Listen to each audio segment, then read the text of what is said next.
Matahari bergulir, berganti temaram rembulan yang sejuk. Suasana hati silih berganti, dari riang jadi muram, dari hampa jadi cinta. Drama ini menceritakan tentang kisah seorang wanita kaya raya yang mencoba mempermainkan seorang pria polos.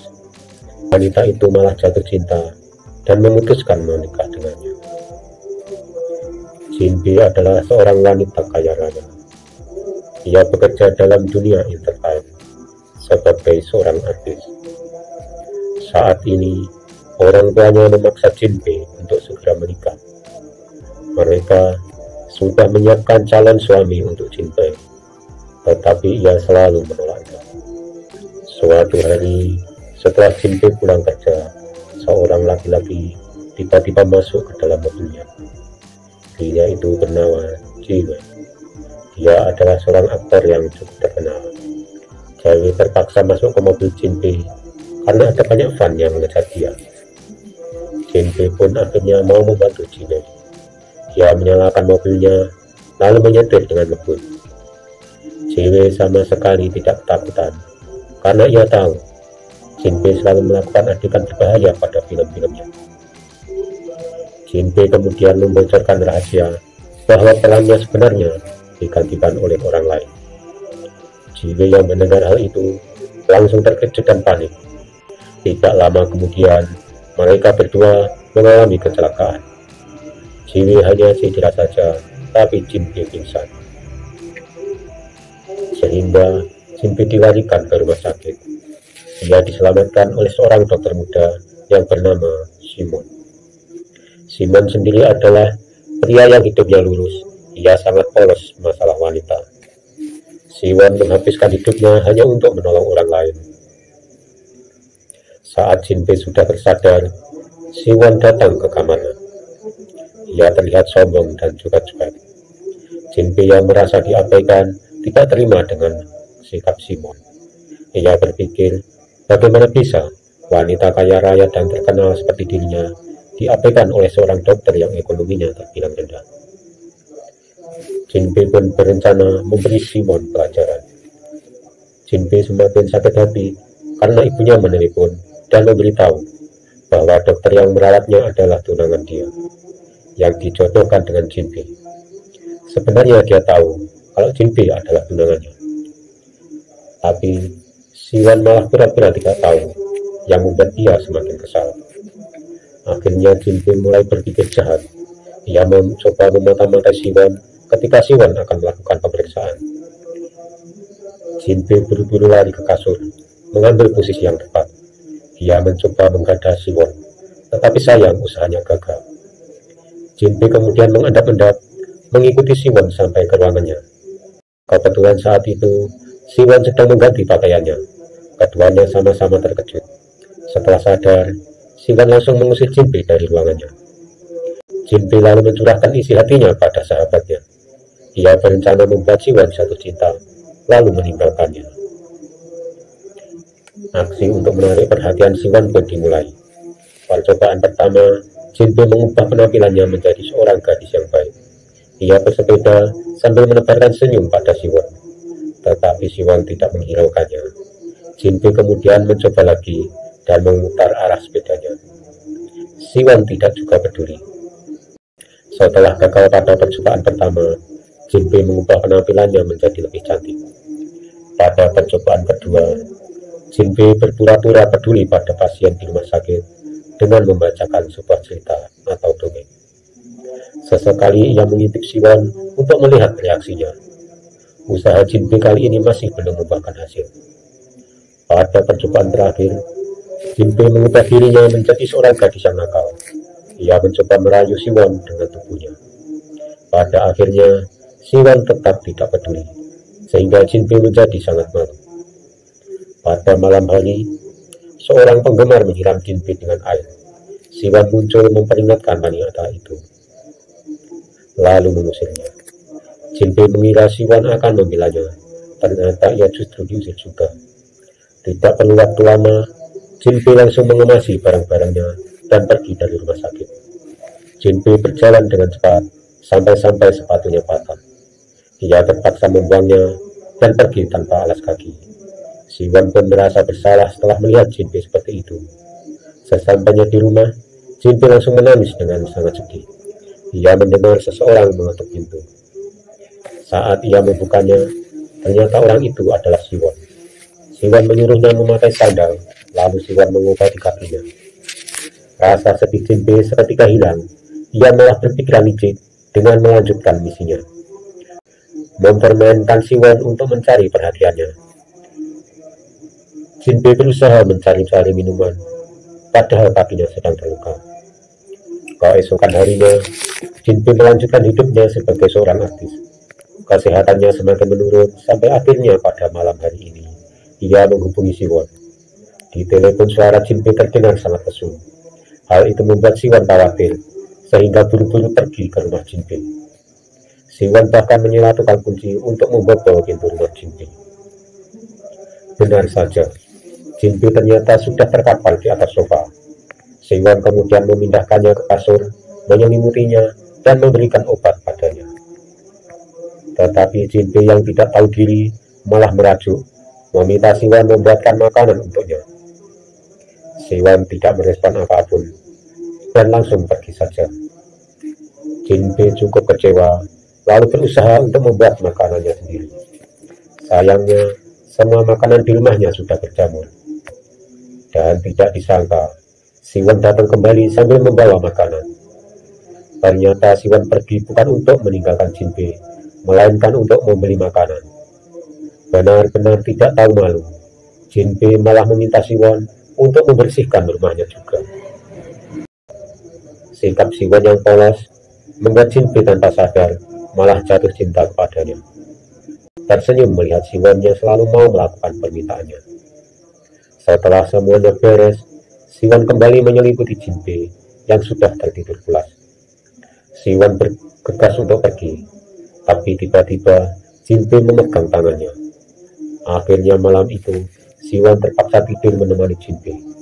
Keesokan harinya, Jinpei terkejut melihat tangannya yang sedang menggenggam Siwan. Ia mulai salting dan malu-malu, apalagi saat tahu kaki Siwan kesakitan demi dirinya. Di sisi lain, Jinpei juga berpikir sepertinya Jinpei benar-benar sudah menyukainya. Ia masih belum melupakan tujuan awalnya untuk mempermainkan Siwan. Gara-gara hal itu, tiba-tiba Jinpei bersikap sok jual mahal. Saat Jinpei menawarinya untuk pergi ke makam leluhurnya, Siwan kemudian meninggalkan Jinpei dan pergi bekerja. Konsentrasinya mulai terganggu karena bayangan Jinpei mulai muncul di pikirannya setiap saat. Jinpei menelepon sahabatnya dan bercerita kalau rencananya akan tercapai sebentar lagi. Ia akan membuat Siwan merasakan hidup seperti di neraka karena dia akan putus cinta. Setelah selesai curhat, Jinpei menghabiskan waktu dengan menonton drama. Sampai-sampai dia menangis terseduh-seduh. Tidak lama kemudian, ia malah galau kepikiran Siwan karena ternyata dia mulai menyukainya. Gara-gara Jinpei, Siwan juga jadi susah tidur dan terus mengecek HP-nya dengan harapan ada pesan dari Jinpei. Sampai esok hari, Siwan masih mengecek HP-nya, tapi karena sudah merasa kesal, Siwan akhirnya pergi sendiri.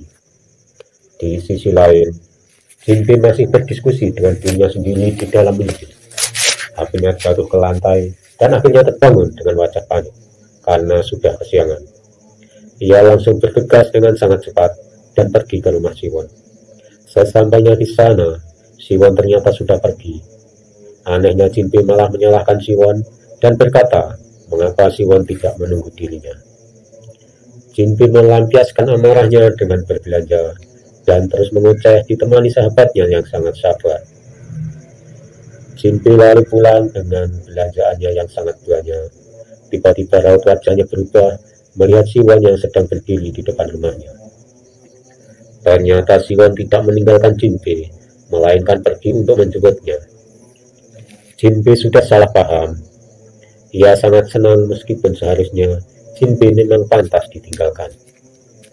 Jinpei berlari menghampiri Siwan lalu berkata, ia akan berkemas dengan sangat cepat.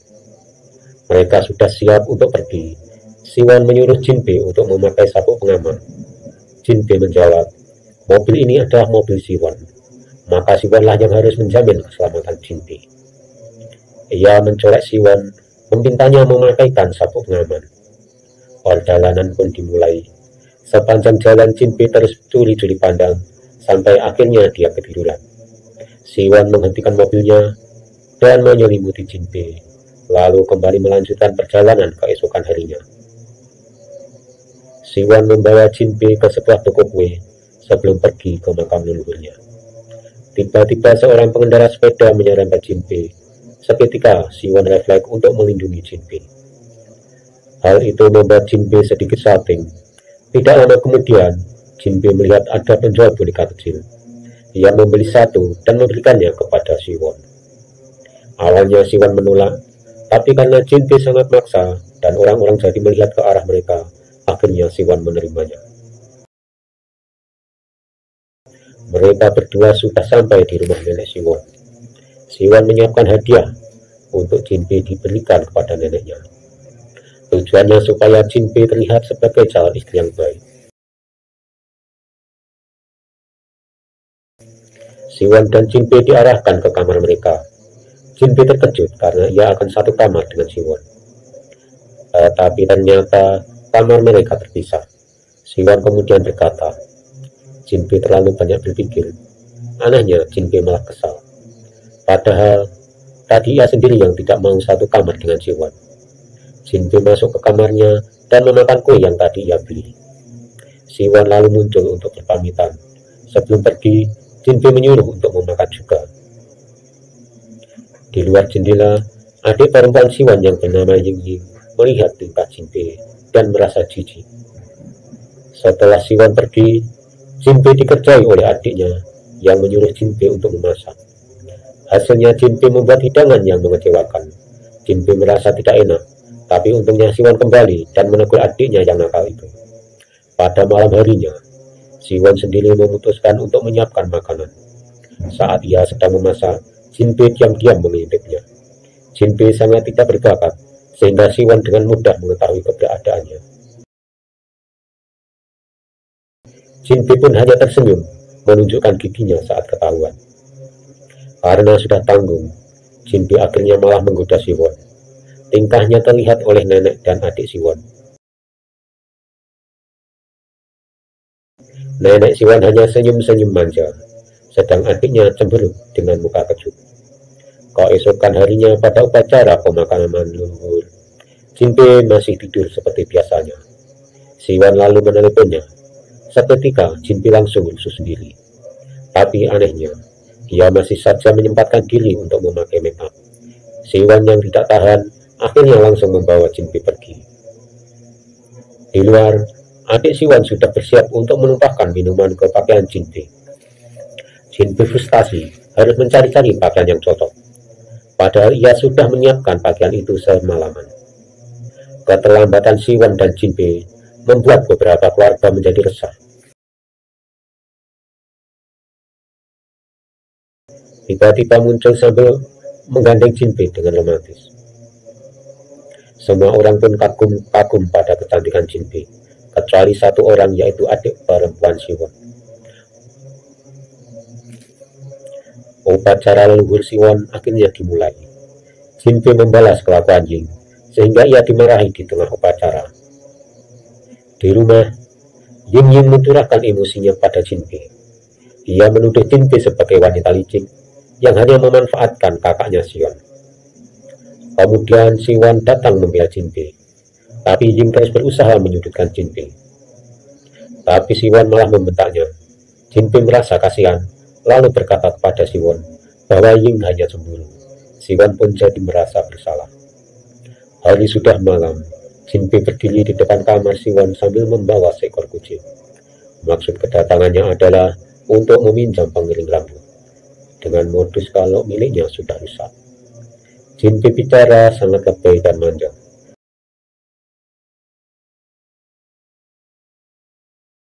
Akhirnya Jinbe langsung menerobos mengambil pengiring rambut milik Siwan. Tidak tanggung-tanggung, Jinbe juga sekalian mengeringkan rambut di situ. sambil melakukan gerakan-gerakan untuk menggoda Siwon. Jinpei kemudian berkata jujur kalau sebenarnya ia mau pamitan karena ada syuting bersama Jawi. Jinpei khawatir Siwon akan salah paham. Siwon menanggapi dengan santai, membuat Jinpei sangat senang. Malam itu Siwon mengantarkan Jinpei pulang. Ia membawa barang-barang Jinpei, lalu langsung pergi begitu saja.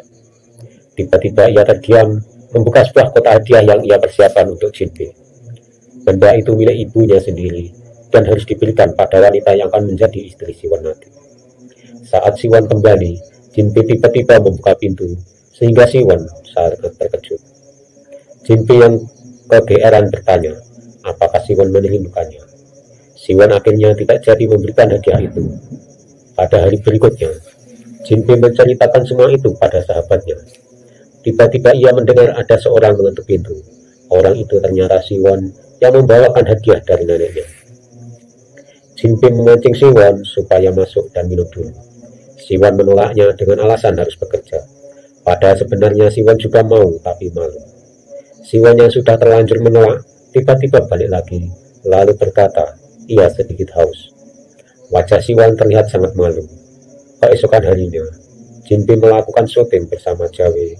Semua berjalan dengan lancar. Lalu Jinpei menghubungi Siwon supaya tidak salah paham jika ada berita aneh tentang dirinya. Siwon pun pura-pura tidak peduli, padahal saat itu ia sedang resah menonton akting Jinpei dengan Jawi. Selain Siwon ingin juga emosi melihat acara TV Jinpei dengan Jawi, Ying sebagai fan berat Jawi merasa cemburu. Di sela-sela waktu syuting, Jinpei menyempatkan diri untuk mengunjungi Siwon sambil membawa hadiah. Ia bertingkah sok imut, membuat Siwon hampir tertawa. Siwon yang menjaga citra dirinya sebagai cowok cool, langsung mengangkat dokumen medis untuk menutupi wajahnya. Setelah melepaskan tawanya, Siwon berubah jadi cowok yang cool lagi. Jinpei melanjutkan syuting bersama Jawi.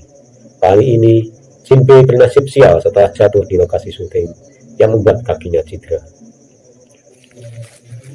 Jinpei kemudian diantar pulang oleh sahabatnya. Ternyata Jinpei cuma pura-pura karena dia sudah capek syuting. Ia mengirim foto kakinya yang diliput perban pada Siwon. Usahanya tidak sia-sia. Siwon langsung menelepon dan menanyakan keadaan Jinpei. Jinpei pura-pura menangis, kesakitan. Akhirnya Siwon langsung berangkat menuju rumah Jinpei. Karena terlalu senang, Jinpei malah santai sampai perbannya dilepas. Tidak lama kemudian, Siwon sudah di depan pintu. Jinpei pun langsung panik. Ia kembali pura-pura sakit, lalu membukakan pintu rumahnya. Selama Siwon mengobati kaki Jinpei, ia terus berteriak seolah-olah kesakitan, padahal cuma pura-pura. Hubungan keduanya semakin dekat. Jinpei juga sudah melupakan niat jahatnya, karena dia telah jatuh cinta beneran sama Siwon. Setelah mengobati kaki Jinpei, Siwon pulang ke rumahnya. File dokumennya tertinggal di rumah Jinpei. Awalnya Jinpei mencoba mengembalikan file dokumen itu, tapi ia malah bertemu Jing yang menghalanginya untuk bertemu Siwon. Akhirnya pada malam hari, Siwon datang lagi ke rumah Jinpei. Jinpei berkata bohong kalau ia tidak ada dokumen Siwon yang tertinggal. Tapi kemudian ia mengangkat dokumen itu. Saat Siwon berusaha mengambilnya, Jinpei malah mempermainkan Siwon. Siwon lalu menangkap Jinpei, sehingga Jinpei jadi baper. Jinpei lalu bertanya, dokumen itu tentang apa? Siwon menjawab bahwa file itu berisi program bantuan medis. Jinpei pun memuji Siwon sangat baik hati, sehingga Siwon langsung salting. Kemudian Siwon langsung pulang. Setelah Siwon pergi, Jinpei langsung kegirangan. Semakin hari, Jinpei semakin jatuh cinta kepada Siwon. Hubungan Jinpei dengan adik Siwon pun semakin membaik karena Jinpei membantunya lebih dekat dengan Jawi. Hingga suatu hari, Siwon melihat sebuah rekaman video. Dalam video itu, Jinpei sedang mengungkapkan niat jahatnya. Siwon kecewa saat tahu Jinpei hanya bermaksud mempermainkannya saja. Sikapnya pun langsung berubah total. Jinpei yang belum tahu apa-apa mulai frustasi. Ia mencoba menghubungi Siwon, tapi tidak ada jawaban. Ternyata Siwan pergi ke pegunungan untuk menjalankan program medis. Ia tidak memberitahu Jinbe karena sudah terlanjur kecewa. Jing tidak sengaja melihat video Jinbe di laptop Siwon. Akhirnya ia memberitahu Jinbe hal itu. Jinbe pun merasa bersalah, lalu buru-buru pergi menyusul Siwon. Pada waktu itu, sedang terjadi hujan lebat dan tanah longsor. Jinbe akhirnya sampai ke tempat Siwon dengan keadaan seperti gembel. Ketika Siwon melihat perjuangan Jinbe untuknya, ia akhirnya percaya kalau Jinbe memang mencintainya. Siwon yang sudah tidak bisa menahan perasaannya langsung mencium Jinbe. Kisah cinta mereka pun akhirnya dimulai sampai dia menikah. Jangan lupa share, like, dan subscribe.